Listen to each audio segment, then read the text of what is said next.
আমরা খুবই মিস করছি মারুফ মল্লিক ভাইকে, তিনি এখানে উপস্থিত নেই।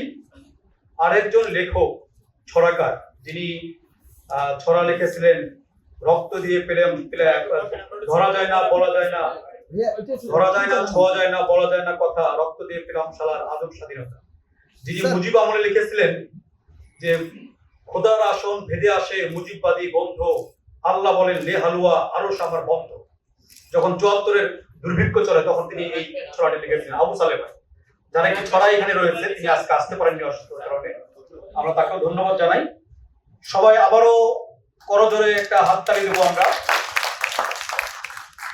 ধন্যবাদ সবাইকে। আমাদের আজকের এই আমি কোনো আগন্তুক নই যে কবিতাটির ব্যাখ্যা আমাদের নাহিদুজ্জামান শিপন ভাই দিয়ে গেলেন, অসাধারণ ব্যাখ্যা তিনি দিয়েছেন।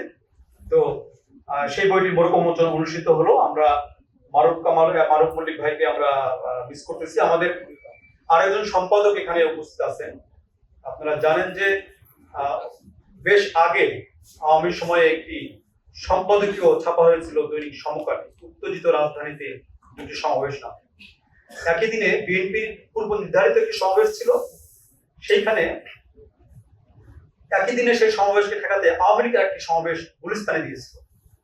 দুটি সমাবেশের চিত্র কেমন ছিল, এই চিত্রটি কলমে খুব সিম্পল